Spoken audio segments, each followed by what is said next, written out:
Corporate India के अंदर अगर कुछ भी होता है तो उसका असर उसके प्राइसेस पर रिफ्लेक्ट होने लगता है। कल जब बाजार बंद होते ही खबर आई कि इन्फोसिस हो सकता है बायबैक करे, ये खबर ने बाजार में थोड़ा रंग भरा और इन्फोसिस का शेयर ऑलमोस्ट दिन के उच्चतम स्तरों पर था। ये जी बिजनेस ने आपको सबसे पहले बताया था कि ग्लोबल IT कंपनीज जो कर रही हैं उसको देखकर हो सकता है भारतीय कंपनी से बायबैक करें के 12,000 करोड़ रुपए की खबर है जो कि बायबैक को लेकर आई। लेकिन जब भी कोई सवाल खड़ा होता है, इस तरह की खबर आती है तो गवर्नेंस का सवाल भी खड़ा हो जाता है, क्योंकि बायबैक कई लिहाज से बुरा भी माना जाता है। कंपनी को शो करना पड़ता है कि सब कुछ ठीक नहीं चल रहा। ये सब कुछ ठीक नहीं चल रहा, क्या हो रहा है, ये संदीप से समझते हैं इन्फोसिस में। संदीप बताएं, कल ही आपने सबसे पहले बताया था कि बायबैक आएगा। इन्वेस्टर्स के लिए तो ठीक है, लेकिन क्या कॉर्पोरेट और गवर्नेंस के लिए उतना ठीक होता है क्या? ये देखिए, ये अपने आप पे इंडिकेट कर रहा है कि इन्फोसिस में जो स्थिति है वो सही नहीं है, कुछ गड़बड़ियां जरूर देखने को मिल रही है। इनफैक्ट इंडस्ट्री की हालत तो पहले से ही खराब है। देखिए, ट्रंप के आने के बाद से जो पॉलिसी में बदलाव होने हैं उसको लेकर तो डर है ये पूरे सेक्टर में। इसके अलावा H-1B वीज़ा में जो बदलाव किए गए थे, रिफॉर्म्स किए गए थे, जो सैलरी है उसे डबल किया गया था, और 2 नए आउटसोर्सिंग जो बिल हैं वो US में इंट्रोड्यूस किए गए थे, एंटी आउटसोर्सिंग बिल है वो। तो उससे कहीं ना कहीं अपने आप में सेक्टर की जो दशा है वो दर्शाती है कि कितनी ज़्यादा दिक्कतों में है। और इसी दिक्कत को ध्यान में रखते हुए और शेयर होल्डर्स को रिवॉर्ड करने के लिए कंपनी एक बायबैक का अनाउंसमेंट करेगी, और माना जा रहा है कि ये 12,000 करोड़ रुपए के आसपास का बायबैक हो सकता है। अच्छी खासी कैश की स्थिति है, करीब 36,000 करोड़ रुपए के आसपास का कैश है बुक्स पे, तो उसमें से करीब 12,000 करोड़ रुपए के आसपास की जो राशि है वो बायबैक के ऊपर खर्च की जा सकती है। जैसे आपने कहा, जो ग्लोबल इन्वेस्टर्स हैं वो भी जो ग्लोबल IT कंपनीज हैं उनसे एक बायबैक की उम्मीद करके चल रहे हैं, उनसे मांग भी कर रहे हैं। क्योंकि देखिए, जिस तरह का माहौल है, जैसे मैंने पूरा आपको बताया कि ट्रंप के आने के बाद जो माहौल बना है पूरे IT सेक्टर में, शेयर होल्डर्स को रिवॉर्ड करने के लिए ये मांग की जा रही है। और हो सकता है कि इन्फोसिस भी इसका ध्यान रखते हुए इसका जो अनाउंसमेंट है वो करते हुए दिखे। जहां तक गड़बड़ियों की बात है तो हाँ, गवर्नेंस को लेकर भी इश्यूज है, क्योंकि पिछले महीने ही अगर आप देखें इन्फोसिस के जो को फाउंडर्स रहे हैं उन्होंने दरअसल एक बोर्ड को चिट्ठी लिखी थी जिसमें उन्होंने गवर्नेंस को लेकर जो कंसर्न्स है वो रेज किए थे। इसमें नारायण मूर्ति, क्रिस और साथ ही साथ जो नंदन नीलिकनी हैं, इन्होंने बोर्ड के सामने कुछ गवर्नेंस को लेकर जो इशूज हैं वो सामने रखे थे, जिसमें जो मौजूदा CEO विशाल सिक्का, उनके जो पे पैकेज है, उनको जो हाइक दिए गए थे उसको लेकर कुछ सवाल खड़े किए गए। और 2 फॉर्मर सीनियर ऑफिशियल्स हैं जिन्होंने कंपनी को छोड़ा था, उसके बाद जो उनको जो सेवरेंस पैकेज मिला था उसके ऊपर भी सवाल खड़े किए गए हैं। हालांकि इन्फोसिस का इसके ऊपर जवाब भी आया कि उन्होंने कंपनी के हित में फैसले लिए हैं, और बोर्ड के सामने जो सजेशंस आए थे स्टेक होल्डर्स के और साथ ही साथ प्रमोटर्स के, उसको एवेल्युएट करने के बाद ये फैसले लिए गए हैं। लेकिन जिस तरह से जो को फाउंडर्स हैं उन्होंने जो चिट्ठी लिखी है बोर्ड को और गवर्नेंस के इशूज रेज किए हैं, और जिस तरह से पूरे सेक्टर का माहौल है, उससे ये चीज़ तो साफ है कि इंडस्ट्री और साथ ही साथ इन्फोसिस की जो स्थिति है वो काफ़ी खराब है। और यही कारण है कि उसको ध्यान में रखते हुए और शेयर होल्डर्स को रिवॉर्ड करने के लिए बायबैक की जो योजना है अब ये कंपनी ला रही है, जिसका साइज 12,000 करोड़ रुपए के आसपास का हो सकता है। ठीक है संदीप, एक चीज़ मेरे को और बताइए, जो कंसर्न रेस किए गए किस चीज़ को लेकर है? कंपनी के कामकाज को लेकर है, आउटलुक को लेकर है, या CEO को इन पर्सनल को लेकर है?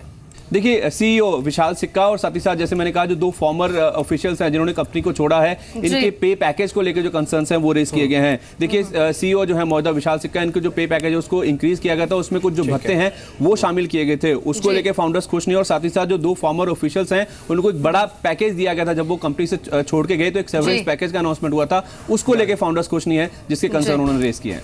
जी चलिए, इस बीच एक और खास मेहमान हमारे साथ इसी खबर पर बातचीत करने के लिए मौजूद है, सीधे कैलिफोर्निया से ट्रिप चौधरी हैं। Trip, good morning, welcome to Zee business. अभी जो ये फाउंडर्स ने इशू रेज किए हैं गवर्नेंस के इन्फोसिस को लेकर, आप इन्हें कैसे रीड करते हैं? ऑलरेडी काफी सारे चैलेंजेस हैं, और उस बीच में अगर गवर्नेंस इशू रेज होते हैं तो डेफिनेटली एक कंसर्न पैदा होता है। देखिए, ये जो फाउंडर्स है ना, वो they are totally out of touch. Instead of helping and providing some insight और विजन टू द कंपनी, ये बेवकूफी इश्यू पे आवाज उछाल रहे हैं। इन फाउंडर्स का प्रायोरिटीज आर टोटली रॉन्ग। सबसे पहले प्रायोरिटी होना चाहिए कि इंडिया फर्स्ट, उसके बाद होना चाहिए इनकी प्रायोरिटी एम्प्लॉइज, फिर उसके बाद इनकी प्रायोरिटी होनी चाहिए शेयर होल्डर्स। इन्होंने सारा कुछ उल्टा कर दिया है। बिकॉज अगर आप इंडिया में और बिजनेस लेके आएंगे, आपके employees will be better motivated and then shareholders will be motivated. इनका जो फोकस है, priorities are totally upside down, which is not healthy for Infosys.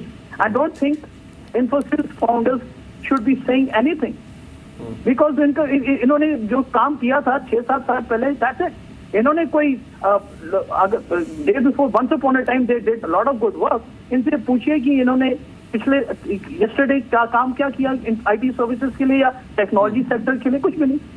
जो उन्होंने पैसा इन्फोसिस में बनाया उन्होंने स्टार्टअप कंपनी में डाल रहे हैं। You call them committed? I don't, I think they are opportunistic.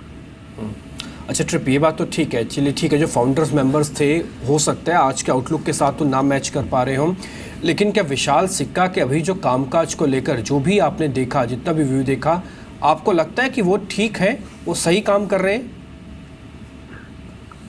देखिए एक चीज है, एक रास्ता है वो पूरे आपको पहाड़ से नीचे फेंक देगा, वो रास्ता था जो फाउंडर ने रखा हुआ था। दूसरा रास्ता आप बना रहे हैं जो कि आप पहाड़ के ऊपर चल पड़ो।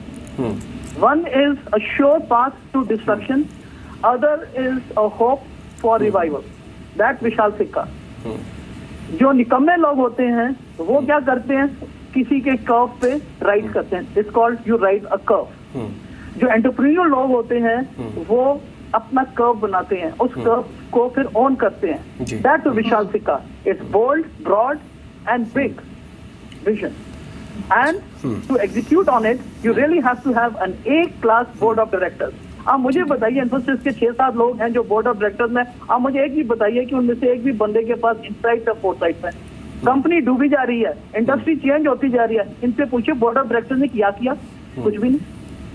ठीक है।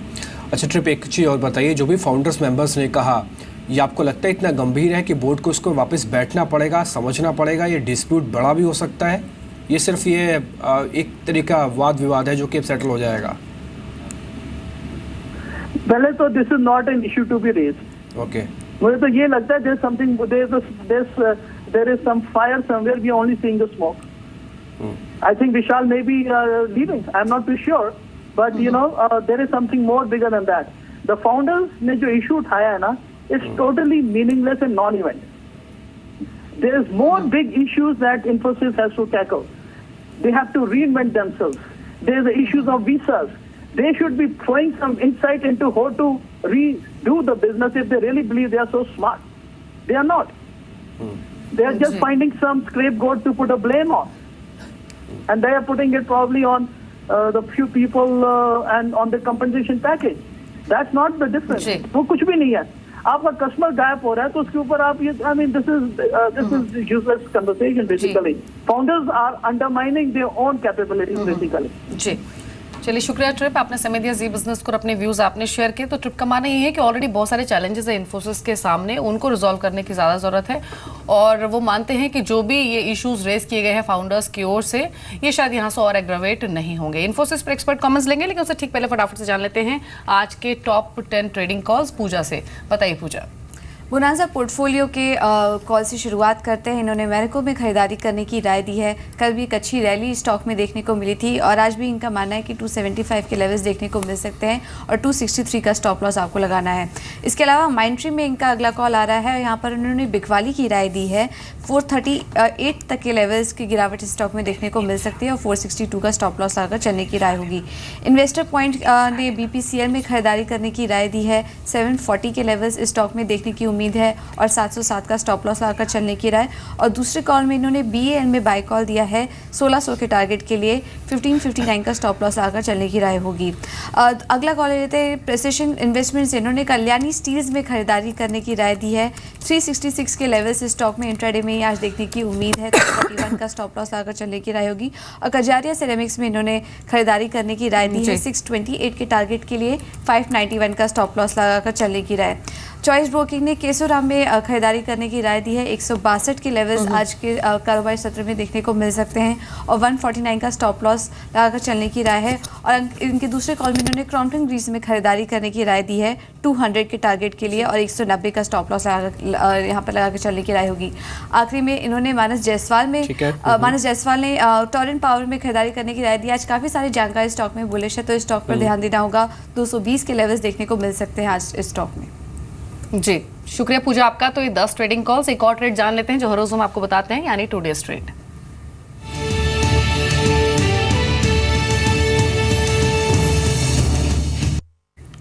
डिम्पी से जान लेते हैं आज का टुडे स्ट्रेट। बताइए डिम्पी।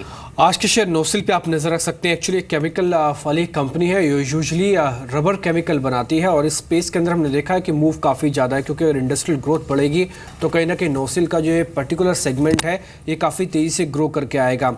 तो डेली और वीकली चार्ट्स पे एवरेजेस के ऊपर है, ये इसका टेक्निकल पैटर्न है। अच्छे वॉल्यूम इसमें देखने को मिल रही है, अपने उच्चतम स्तरों को पार कर सकता है ये, क्योंकि जिस लेवल पे भी ये ट्रेड कर रहा है। कल का मूव भी काफ़ी स्ट्रॉन्ग था, कल करीब 4-4.5% की बढ़त के साथ था। जब बाजार टूट रहा था तो ये शेयर चल रहा था। और केमिकल को लेकर करेंसी बेनिफिट तो मिलता है, वो तो इनके पास भी रहेगा, क्योंकि SRF, टाटा केमिकल और अगर आप नोसिल तीनों का एक्सपोर्ट बेसिस देखें या फिर करेंसी बेनिफिट देखें तो इनको भी काफ़ी अच्छा मिलता है। रही बात इनके नंबर्स पे, तो मुनाफा 94 करोड़ हुआ है अब तक का, और Q3 में जो ऑपरेटिंग मार्जिन है उसमें भी करीब 0.5 से 3% के आसपास की मजबूती देखने को मिल रही है। पी ठीक है, इंडस्ट्री का सेगमेंट ठीक है, जिस सेगमेंट में प्ले कर रहा है बहुत नीश सेगमेंट है, लेकिन चल सकता है। 84 के टारगेट के लिए खरीदारी करें, 77 का स्टॉप लॉस होगा। जी, तो आज का टुडे ट्रेड है नोसिल, जहां पर 84 के टारगेट्स देखे जा सकते हैं। लेकिन अब बात करते हैं न्यूज इन फोकस की। आज फोकस में रहेगा ऑटो स्पेस। क्यों रहेगा ये जान लेते हैं अंचल से। बताइए अंचल। शुक्रिया दीपाली। डेफिनेटली फोकस में ऑटो स्पेस रहेगा, और कारण है, आपको याद होगा कुछ समय पहले सरकार ने कहा था स्क्रैपिंग पॉलिसी नहीं लाई जाएगी, और कहीं ना कहीं अब वो पॉलिसी मोरलेस तैयार है और जल्द ही वो पॉलिसी का ऐलान कर दिया जाएगा। और ये इसलिए क्रिटिकल हो जाता है क्योंकि देश में 10 साल से पुरानी गाड़ियों को हटाने की योजना है, और इस पॉलिसी के तहत जो अभी फाइन प्रिंट समझ आ रहे हैं उसके हिसाब से शुरुआत में पहले फेज में 15 साल पुरानी गाड़ियों को हटाया जाएगा और नेक्स्ट फेज में 10 साल पुरानी। कहीं ना कहीं देश में करीब 2.8 करोड़ 10 साल पुरानी गाड़ियां हैं, और अगर आप ये हटती हैं सड़कों से तो आप खुद समझ सकते हैं कितना बड़ा मार्केट ओपन अप हो जाएगा पूरे ही ऑटो स्पेस के लिए। एक और अच्छी चीज़ ये है, इस पॉलिसी में ऐड किया जा सकता है एक तरह का इंसेंटिव। अगर आप अपनी गाड़ी खुद स्क्रैप करेंगे तो आपको एक इंसेंटिव मिलेगा जो आपको एक छूट दिलाएगा नई गाड़ी की परचेज पे। तो कहीं ना कहीं जो ऑटो सेक्टर है आने वाले दिनों में उसके लिए डिमांड बेहद ज़्यादा बढ़ने वाली, स्पेशली पैसेंजर और जो मिड सेगमेंट SUV या फिर SUV गाड़ियां बनाती है उस स्पेस में सबसे ज़्यादा ट्रैक्शन आता हुआ दिखेगा। ठीक है, कमर्शियल व्हीकल स्पेस में तो आएगा। विष्णु माथुर हमारे साथ है, जो कि DG हैं श्याम के, वो हमारे साथ जुड़े हैं। मिस्टर माथुर, शुक्रिया पहले तो जी को समय देने के लिए। एक बड़ी खबर है, बड़ी डेवलपमेंट है, स्क्रैपिंग पॉलिसी जो सरकार लेके आ सकती है। आप इसको कैसे रेट कर रहे हैं, कितना फर्क पड़ेगा ऑटो इंडस्ट्री पे इसका? देखिए, इस तरह की पॉलिसी का तो बहुत सालों से देश को इंतजार था, क्योंकि इस पॉलिसी से बहुत सारी चीजें होंगी और सारी चीजें अच्छी ही होंगी देश के लिए। सबसे पहले तो ये जो पुरानी गाड़ियां हैं, 15 साल 20 साल पुरानी गाड़ियां जो होती हैं, वो पोल्यूशन बहुत ज्यादा करती हैं, क्योंकि जब ये बनी थी उस टाइम में पोल्यूशन कंट्रोल और जो हमारे नॉर्म्स थे वो काफी हद तक नीचे थे आज के मुकाबले में। इसी तरह से सेफ्टी फीचर्स जो गाड़ियों में बने हैं, सिर्फ गाड़ियों की बात नहीं कर रहा मैं, हर तरह के व्हीकल की बात कर रहा हूँ। सेफ्टी फीचर्स भी पिछले 15 साल से बहुत ज्यादा इंप्रूव हुए हैं, इंटरनेशनल लेवल्स तक हम आ चुके हैं। और तीसरी बहुत जरूरी बात है फ्यूल कंजम्पशन। जैसे जैसे हम टेक्नोलॉजी बढ़ाते हैं, हमारी जो फ्यूल कंजम्पशन है और फ्यूल एफिशिएंसी है बढ़ती रहती है, फ्यूल कंजम्पशन घटती रहती है। ठीक है, this is very important from the point of view of energy security of the country. ठीक है। अच्छा मिस्टर माथुर, ये चीज़ बताइए, कमर्शियल व्हीकल में सेगमेंट पे ज़्यादा असर आएगा या फिर पैसेंजर पे? क्योंकि यूजुअली कमर्शियल ही ज़्यादा लंबे समय के लिए रखा जाता है, क्योंकि इन्वेस्टमेंट ज़्यादा होती है उसके अंदर। हाँ देखिए, वो तो जब पॉलिसी आएगी तभी मालूम चलेगा कि किस चीज़ पे ज़्यादा एक तरह से तवज्जो दिया जाएगा। लेकिन जो हमें लग रहा है आज कमर्शियल व्हीकल्स पे पॉसिबली फोकस ज्यादा होगा। ठीक है, क्योंकि कमर्शियल व्हीकल्स फ्यूल भी ज्यादा लेते हैं, पोल्यूशन भी थोड़ी ज्यादा करते हैं कंपेयर टू कार्स, बिकॉज ये बड़ी गाड़ियां होती हैं। ठीक है। और कमर्शियल व्हीकल को करने में एक तरह से आसानी भी होगी, क्योंकि गवर्नमेंट का इंसेंटिव जब दिया जाएगा तो अगर पब्लिक ट्रांसपोर्ट और कमर्शियल व्हीकल पे दिया जाए तो वो एक तरह से ज्यादा एक्सेप्टेबल माना जाएगा। तो इनिशियली हो सकता है कि कमर्शियल व्हीकल से स्टार्ट हो, लेकिन इस तरह की पॉलिसी का एक फायदा जो है देश को जब ही मिलेगा जबकि ये जो पॉलिसी है ये हर तरह की व्हीकल में आगे जाके एक्सटेंड हो। अच्छा मिस्टर माथुर, एक छोटी सी चीज पूछना चाहता था, कंपनीज तैयार है टेक्नोलॉजी फ्रंट पे अपने आप को अपग्रेड करने के लिए? देखिए, जो गाड़ियों की अपग्रेडेशन है ट्रक्स की, बसेस की, ये तो रेगुलर फीचर है, पिछले 15 साल से रेगुलरली होता रहता है। सेफ्टी फीचर्स है, एमिशन नॉर्म्स है, फ्यूल एफिशिएंसी है, ये तो एक कंटिन्यूअस प्रोसेस है। ये इस तरह की पॉलिसी पर डिपेंड नहीं करता कि हम टेक्नोलॉजी बड़ी लेकर आए। ये टेक्नोलॉजी डेवलपमेंट जो है एक रेगुलर प्रोसेस है। लेकिन हम ये कह रहे हैं कि अगर टेक्नोलॉजी डेवलपमेंट होती है और पुरानी गाड़ियां नहीं हटाई जाती तो ये जो नई टेक्नोलॉजी की गाड़ियां आती हैं इसका हमें पूरा फायदा नहीं मिलता।